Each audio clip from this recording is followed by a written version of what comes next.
당신을 떠나보낸 그 남자가 한참 후에 다시 돌아온 적이 있나요? 그리고 그때야 비로소 이제 알았어.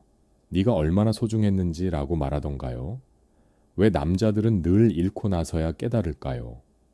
오늘 이 영상은 당신의 인생을 바꿀 것입니다.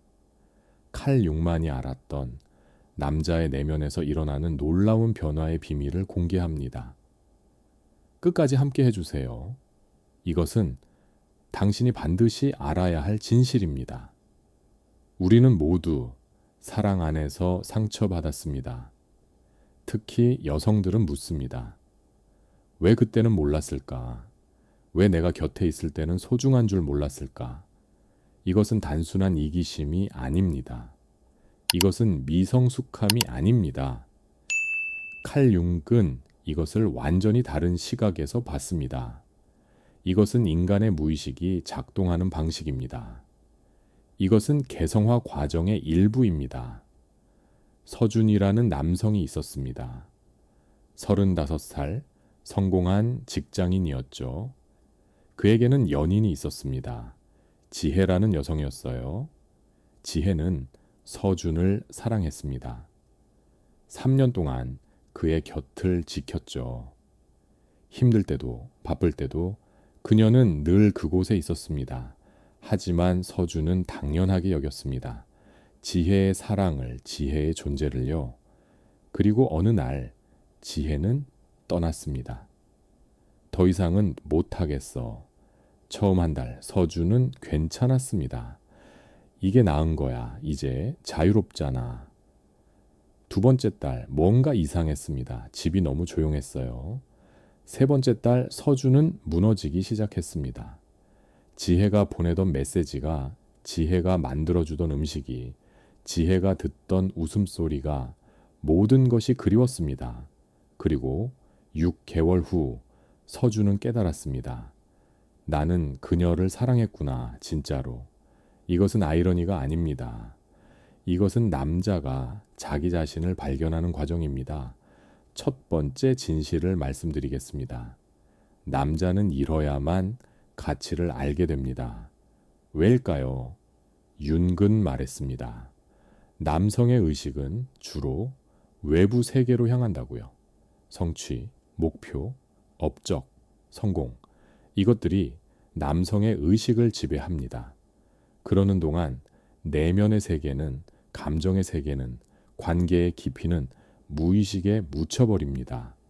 그것은 보이지 않게 되죠. 마치 공기처럼요. 당신은 공기를 의식하며 숨쉬나요? 아니죠. 공기는 늘 거기 있으니까요. 하지만 만약 공기가 사라진다면 그제야 우리는 깨닫습니다. 공기가 얼마나 소중했는지요. 남자에게 여자의 사랑도 그렇습니다. 너무 가까이 있어서, 너무 당연해서 보이지 않습니다. 하지만 사라지는 순간 비로소 보이기 시작합니다. 두 번째 진실입니다. 상실은 남자에게 개성화의 문을 엽니다. 융의 가장 중요한 개념이죠. 개성화, 진정한 자기 자신이 되어가는 과정입니다. 남자들은 대부분 페르소나 속에 살아갑니다. 사회가 요구하는 가면을 쓰고 있죠. 강한 남자, 성공한 남자, 감정을 숨기는 남자. 하지만 이것은 진짜 그가 아닙니다. 이것은 그가 연기하는 역할일 뿐입니다. 서준은 늘 강한 척했습니다. 회사에서, 친구들 앞에서, 지혜 앞에서도요. 그는 자신의 약함을 보여준 적이 없었습니다. 두려움도, 외로움도, 의존도 인정하지 않았죠. 하지만 지혜가 떠난 후 그는 무너졌습니다. 그의 가면이 깨졌어요. 그리고 그 깨진 틈 사이로 진짜 서준이 나타나기 시작했습니다. 약하고 외롭고 사랑이 필요한 한 인간의 모습이요. 이것이 바로 개성화의 시작입니다. 가면이 벗겨지고 진짜 자아가 드러나는 순간이죠. 고통스럽습니다. 부끄럽습니다. 하지만 필요합니다. 애벌레가 나비가 되려면 고치 속에서 완전히 녹아야 합니다. 남자도 진정한 남자가 되려면 옛 자아를 잃어야 합니다. 그리고 그 상실의 순간이 바로 당신을 잃는 순간입니다. 세 번째, 진실입니다. 남자의 무의식에는 아니마가 살고 있습니다. 융기 발견한 놀라운 원형이죠. 아니마, 남자 안에 있는 여성적 측면입니다. 감정, 직관, 공감, 연결. 이 모든 것이 아니마의 영역입니다. 하지만 대부분의 남자들은 이것을 억압합니다. 남자답지 못하다고 배웠으니까요. 그래서 아니마는 무의식 깊은 곳에 묻혀버립니다. 그런데 놀라운 일이 일어납니다. 남자가 사랑에 빠질 때 그는 사실 자신의 아니마를 여자에게 투사하는 것입니다. 그가 사랑하는 것은 단지 그 여자만이 아닙니다. 그가 사랑하는 것은 그 여자를 통해 만나는 자신의 내면입니다. 이것은 복잡해 보이지만 단순합니다. 당신을 사랑하며 그는 자신의 감정 세계를 경험합니다. 당신을 통해 그는 자신의 부드러움을 만납니다. 서준에게 지혜는 무엇이었을까요? 그녀는 그의 감정의 통로였습니다. 지혜가 슬퍼할 때 서준도 슬픔을 느꼈습니다. 지혜가 기뻐할 때 서준도 기쁨을 경험했습니다. 하지만 서준은 몰랐습니다. 그것이 자신의 감정이라는 것을요. 그는 생각했죠. 저 여자가 감정적이야. 나는 이성적이야. 하지만 진실은 달랐습니다. 그의 감정은 지혜를 통해서만 표현되고 있었던 것입니다. 지혜가 떠나자 무슨 일이 일어났을까요? 서준은 감정의 통로를 잃었습니다. 그리고 처음으로 자신의 감정과 직면해야 했습니다. 외로움, 그리움, 슬픔, 상실감. 이 모든 것이 갑자기 그를 덮쳤습니다. 이것은 고통스러웠지만 필요한 과정이었습니다. 이제 서준은 자신의 아니마를, 자신의 감정 세계를 직접 만나야 했으니까요. 네 번째 진실입니다. 남자는 그림자를 마주해야 성숙합니다. 융의 또 다른 핵심 개념이죠. 그림자, 우리가 인정하지 않는 자아의 어두운 부분입니다. 남자들의 그림자에는 무엇이 있을까요? 연약함, 의존성, 두려움, 외로움. 사회는 남자들에게 이것들을 숨기라고 가르칩니다. 그래서 그것들은 그림자가 됩니다. 서준의 그림자에는 무엇이 있었을까요? 그는 지혜에게 의존했습니다. 깊이, 완전히요. 하지만 인정하지 않았습니다. 그는 자신이 독립적이라고 생각했죠. 혼자서도 잘 살 수 있다고 믿었습니다. 이것은 페르소나의 거짓말이었습니다. 진실은 그가 지혜 없이는 완전하지 않았다는 것입니다. 그의 그림자는 이것을 알고 있었습니다. 하지만 그의 의식은 부정했죠. 지혜가 떠나자 서준은 자신의 그림자와 마주했습니다. 나는 혼자가 두려워. 나는 누군가가 필요해. 나는 완전하지 않아. 이 인정은 굴욕처럼 느껴졌습니다. 하지만 이것은 굴욕이 아니었습니다. 이것은 해방이었습니다. 그림자를 인정하는 순간 우리는 더 이상 그것에 지배당하지 않습니다. 우리는 온전해집니다. 다섯 번째 진실입니다. 상실 후의 고통은 실은 성장통입니다. 당신이 떠난 후 그 남자는 고통받습니다. 밤마다 울고 후회하고 자책합니다. 당신은 생각할지 모릅니다. 그때 그랬어야지. 왜 이제 와서? 하지만 융의 관점에서 보면 다릅니다. 그는 지금 가장 중요한 일을 하고 있습니다. 그는 자기 자신을 재구성하고 있습니다. 민석이라는 남성이 있었습니다. 그는 아름과 5년을 만났습니다. 그리고 헤어졌죠. 민석은 몇 달간 폐인처럼 살았습니다. 출근도 겨우 했고 친구도 만나지 않았습니다. 사람들은 말했습니다. 남자가 왜 저래? 좀 어른스럽지 못하네. 하지만 민석에게는 이 시간이 필요했습니다. 그는 자신의 내면으로 깊이 들어가고 있었으니까요. 그 어둠의 시간 동안 민석은 많은 것을 발견했습니다. 그가 얼마나 아름에게 의지했는지, 그가 얼마나 혼자를 두려워했는지, 그가 얼마나 사랑이 필요한 사람인지요. 이것들은 모두 그의 무의식에 있던 진실이었습니다. 이제 그것들이 의식으로 떠올랐습니다. 고통스러웠지만 이것이 바로 치유의 과정이었습니다. 여섯 번째 진실입니다. 남자가 당신을 찾아올 때 그는 다른 사람입니다. 몇 달 혹은 몇 년 후 그 남자가 돌아옵니다. 다시 기회를 주면 안 될까? 당신은 의심합니다. 또 똑같겠지? 하지만 잠깐, 그의 눈을 보세요. 무언가 달라졌습니다. 그의 에너지가, 그의 존재감이, 그의 깊이가요. 서준은 1년 후에 지혜를 찾아갔습니다. 그는 달라져 있었습니다. 더 이상 가면을 쓰고 있지 않았죠. 그는 솔직했습니다. 나는 그때 몰랐어. 내가 얼마나 너를 필요로 하는지, 내가 얼마나 불완전한 사람인지 나는 이제 알아. 그리고 나는 변했어. 진짜로. 지혜는 그의 눈을 봤습니다. 거기에 진실이 있었습니다.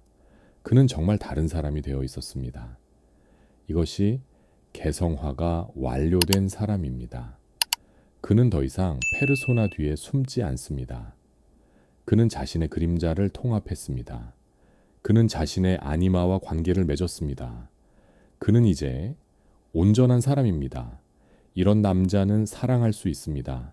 진짜로요. 왜냐하면 그는 이제 자기 자신을 사랑할 수 있으니까요. 일곱 번째, 진실입니다.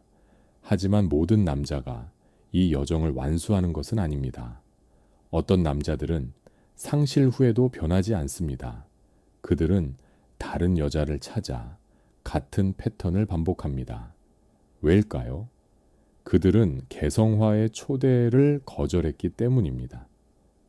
그들은 고통을 마주하지 않고 도망쳤습니다. 그들은 여전히 가면을 쓰고 있습니다. 태수라는 남성이 있었습니다. 그는 여자친구와 헤어진 후 한 달 만에 새 여자친구를 만났습니다. 이번 사람이 더 나아라고 말했죠. 하지만 6개월 후 같은 문제가 반복됐습니다. 그는 또 헤어졌습니다. 그리고 또 다른 사람을 만났습니다. 이 패턴은 계속됐습니다. 왜일까요? 태수는 자기 자신을 마주하지 않았기 때문입니다. 융은 말했습니다. 우리가 마주하지 않는 것은 운명이 되어 다시 돌아온다고요. 태수는 매번 같은 문제를 만났습니다. 왜냐하면 그 문제는 여자들에게 있는 것이 아니라 그 자신에게 있었기 때문입니다.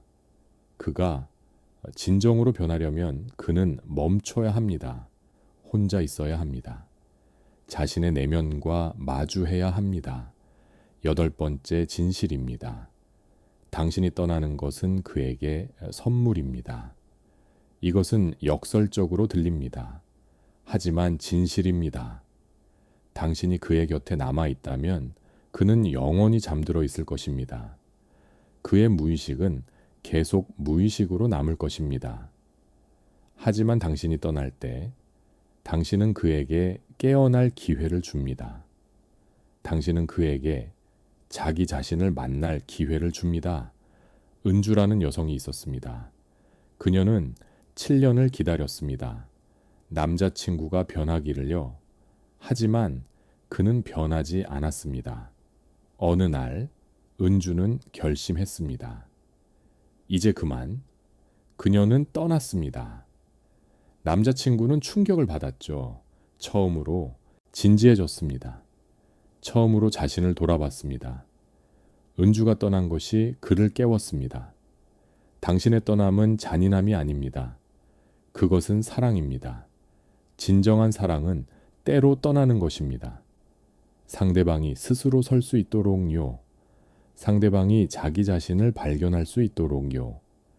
당신이 계속 그를 받쳐준다면 그는 영원히 의존적일 것입니다. 하지만 당신이 손을 놓는다면 그는 비로소 자신의 발로 설 것입니다. 아홉 번째 진실입니다. 남자의 깨달음에는 시간이 필요합니다. 여자들은 묻습니다. 왜 이렇게 오래 걸려? 융의 답은 이것입니다. 무의식에서 의식으로 올라오는 데는 시간이 필요하다고요. 씨앗이 싹을 틔우는 데 시간이 필요하듯이 남자의 각성에도 시간이 필요합니다. 생각해 보세요. 그는 평생 특정한 방식으로 살아왔습니다. 감정을 억누르고 강한 척하고 독립적인 척하면서요. 이것은 수십 년간 굳어진 패턴입니다. 이것을 깨는 것은 쉽지 않습니다. 그것은 집을 부수고 다시 짓는 것과 같습니다. 시간이 걸립니다. 전구라는 남성이 있었습니다. 그는 여자친구와 헤어진 후 2년이 지나서야 깨달았습니다. 내가 진짜 바보였구나. 사람들은 말했습니다. 너무 늦었어. 하지만 윤근 말합니다. 때라는 것은 없다고요? 깨달음이 온 그 순간이 바로 때입니다. 정우는 그 깨달음을 통해 완전히 다른 사람이 되었습니다. 10번째 진실입니다. 당신은 그의 변화를 기다릴 의무가 없습니다. 이것은 매우 중요합니다. 당신의 떠남이 그에게 선물이라고 해서 당신이 그의 각성을 기다려야 한다는 뜻은 아닙니다. 당신은 당신의 삶을 살아야 합니다. 당신은 당신의 행복을 추구해야 합니다. 수진이라는 여성이 있었습니다. 그녀는 남자친구와 헤어진 후 자신을 발견했습니다. 그녀는 여행을 갔고 새로운 취미를 찾았고 더 깊은 우정을 쌓았습니다. 1년 후 옛 남자친구가 돌아왔습니다. 나 변했어. 다시 시작하자. 하지만 수지는 말했습니다. 고마워. 하지만 나도 변했어. 그리고 나는 이제 다른 곳을 향해 가고 있어. 이것은 차가움이 아닙니다. 이것은 성숙함입니다. 수진도 개성화 과정을 거쳤습니다. 그녀도 자기 자신을 발견했습니다. 그리고 그녀는 깨달았습니다. 그 관계는 옛 자신의 것이었다고요. 새로운 자신에게는 새로운 관계가 필요하다고요. 11번째 진실입니다. 진정한 사랑은 상실 후에만 가능합니다. 이것은 융의 가장 심오한 통찰입니다. 우리는 무언가를 완전히 잃기 전에는 그것을 진정으로 소유할 수 없습니다. 우리는 자유를 경험해야만 진정한 헌신을 할 수 있습니다. 우리는 혼자 설 수 있어야만 함께 걸을 수 있습니다. 한 쌍의 연인이 있었습니다. 주원과 대운이었죠. 그들은 헤어졌다가 2년 후 다시 만났습니다. 이번에는 모든 것이 달랐습니다. 그들은 더 이상 서로에게 의존하지 않았습니다. 그들은 각자 완전한 사람이었습니다. 그래서 그들의 사랑은 더 깊었습니다. 더 자유로웠습니다. 더 진실했습니다. 이것이 융기 말한 진정한 관계입니다. 두 개의 완전한 원이 만나는 것이죠. 두 개의 반쪽이 하나가 되는 것이 아니라요. 서로의 부족함을 채우는 것이 아니라 서로의 완전함을 나누는 것입니다. 이것은 상실을 거치지 않고는 불가능합니다. 12번째 진실입니다. 남자의 각성은 고독에서 일어납니다. 융은 고독의 중요성을 강조했습니다. 우리는 혼자 있을 때 자기 자신을 만납니다.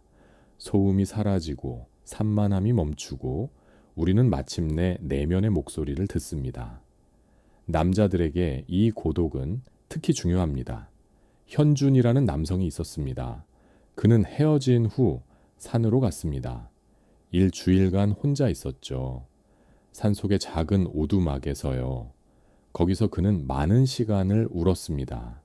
그리고 많은 시간을 생각했습니다. 자신이 누구인지, 무엇을 원하는지, 어떻게 살고 싶은지요. 그 일주일이 그의 인생을 바꿨습니다. 고독 속에서 현주는 자신의 무의식과 만났습니다. 그곳에는 두려움도 외로움도 그리움도 있었습니다. 하지만 동시에 힘도 지혜도 사랑도 있었습니다. 그는 자신이 얼마나 복잡한 사람인지 깨달았습니다. 그리고 그 복잡함을 받아들였습니다. 그것이 바로 개성화의 핵심입니다. 13번째 진실입니다. 모든 상실은 재탄생의 씨앗을 품고 있습니다. 윤근 죽음과 재탄생의 원형을 이야기했습니다. 옛 것이 죽어야 새 것이 태어납니다. 당신과의 관계가 끝나는 것은 그에게 죽음입니다. 하지만 동시에 그것은 새로운 그의 탄생입니다. 겨울을 생각해 보세요. 모든 것이 죽은 것처럼 보입니다. 나무는 잎을 떨어뜨리고 꽃은 시들고 생명은 멈춘 것 같습니다. 하지만 땅 밑에서는 무슨 일이 일어나고 있을까요? 봄을 준비하고 있습니다. 새로운 생명을 준비하고 있습니다. 남자의 상실도 그렇습니다. 겉으로는 끝처럼 보이지만 안으로는 시작입니다. 14번째 진실입니다. 당신을 잃은 그는 동시성을 경험합니다. 융의 또 다른 심오한 개념이죠. 의미 있는 우연의 일치입니다. 상실 후 남자는 이상한 경험을 합니다. 당신을 생각할 때마다 당신의 노래가 흘러나옵니다. 당신을 그리워할 때마다 당신과 비슷한 사람을 마주칩니다. 우연일까요? 융근 말합니다. 아니라고요.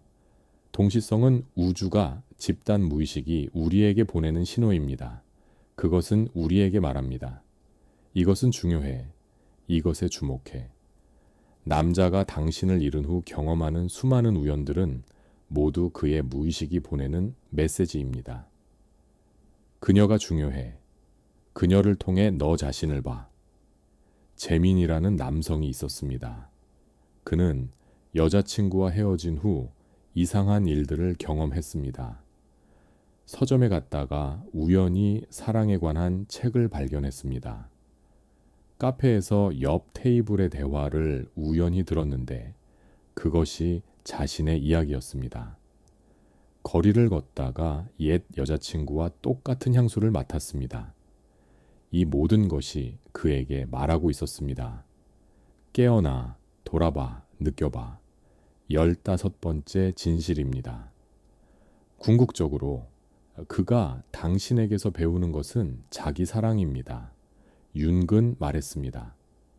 모든 외부의 사랑은 결국 자기 사랑을 배우기 위한 것이라고요. 남자가 당신을 잃고 고통받고 깨닫고 변화하는 이 모든 과정의 끝에는 무엇이 있을까요? 자기 자신과의 화해입니다. 민호라는 남성이 있었습니다. 그는 긴 여정을 거쳤습니다. 상실, 고통, 고독, 깨달음, 그리고 마침내 그는 도달했습니다. 거울 앞에 섰을 때 그는 처음으로 자신을 사랑하는 법을 알았습니다. 완벽하지 않은 자신을, 상처받은 자신을, 외로운 자신을, 사랑이 필요한 자신을요. 이것이 개성화의 완성입니다.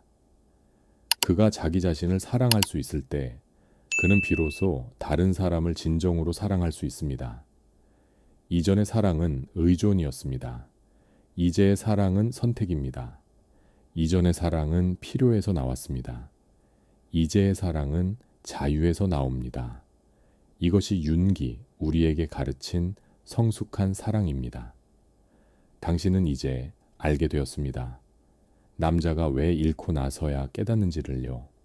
그것은 그들이 나쁘거나 이기적이어서가 아닙니다. 그것은 개성화 과정의 일부입니다. 그들은 상실을 통해 자기 자신을 발견합니다. 그들은 고통을 통해 진정한 사랑을 배웁니다. 하지만 기억하세요. 당신은 그의 선생님이 아닙니다. 당신은 그의 치유자가 아닙니다. 당신은 당신 자신의 삶을 살아야 합니다. 만약 그가 돌아온다면 그것은 좋은 일입니다. 하지만 그가 돌아오지 않는다면 그것도 괜찮습니다. 왜냐하면 당신도 당신만의 개성화 과정을 거치고 있으니까요. 당신이 떠나는 것은 용기입니다. 당신이 기다리지 않는 것도 용기입니다. 당신이 자신의 길을 가는 것이 가장 큰 용기입니다. 융은 말했습니다. 진정한 변화는 강요할 수 없다고요. 그것은 스스로 일어나야 합니다. 당신은 그에게 기회를 줬습니다. 이제 선택은 그의 몫입니다. 당신 안에도 변화가 일어나고 있습니다. 당신도 페르소나를 벗고 있습니다. 당신도 그림자와 마주하고 있습니다. 당신도 진정한 자신을 발견하고 있습니다. 이 과정은 남자만의 것이 아닙니다. 이것은 인간 모두의 여정입니다. 오늘 밤 거울을 보세요. 그리고 자신에게 물어보세요. 나는 누구인가? 나는 무엇을 원하는가? 나는 어떻게 살고 싶은가? 이 질문들이 당신의 개성화를 시작하게 할 것입니다. 당신도 온전한 사람이 되어가는 여정에 있습니다. 남자가 당신을 찾아온다면 준비되세요. 하지만 그 준비는 그를 받아들이기 위한 것이 아닙니다. 그것은 현명하게 선택하기 위한 것입니다. 그는 진짜 변했나요? 그는 자기 자신을 만났나요? 그는 당신을 정말 보나요? 아니면 여전히 자신의 투사를 보나요? 그의 눈을 보세요. 그곳에 깊이가 있나요? 그의 말을 들어보세요. 그것이 진실에서 나오나요? 그의 행동을 관찰하세요. 그것이 가면이 아니라 진짜 그인가요? 이것들을 보면 당신은 알 것입니다. 그가 여정을 완수했는지를요. 하지만 가장 중요한 것은 당신 자신입니다. 당신은 무엇을 원하나요? 당신은 무엇이 필요한가요? 당신은 어디로 가고 있나요? 그가 변했든 안 변했든 당신의 답이 가장 중요합니다. 당신은 당신의 주인공입니다. 이제 댓글에 이렇게 적어보세요. 나는 나의 여정을 걷습니다. 나는 나를 선택합니다. 나는 온전한 사람이 되어갑니다. 이 선언이 당신의 변화를 시작하게 할 것입니다. 그리고 이 영상을 지금 같은 고민을 하는 누군가와 공유해 주세요. 당신의 이해가 누군가의 치유가 될 수 있습니다. 칼 융이 우리에게 준 가장 큰 선물은 무엇일까요? 그것은 이해입니다. 인간에 대한 깊은 이해입니다. 남자가 늦게 깨닫는 것도 여자가 먼저 떠나는 것도 모두 각자의 개성화 과정입니다. 우리는 모두 진정한 자기 자신이 되어 가는 중입니다. 당신의 여정을 응원합니다. 당신의 선택을 지지합니다. 당신의 미래를 축복합니다. 그리고 기억하세요. 당신은 혼자가 아니에요. 우리 모두 같은 길을 걷고 있습니다. 각자의 속도로, 각자의 방식으로요. 당신은 잘하고 있습니다. 당신은 충분합니다. 당신은 소중합니다.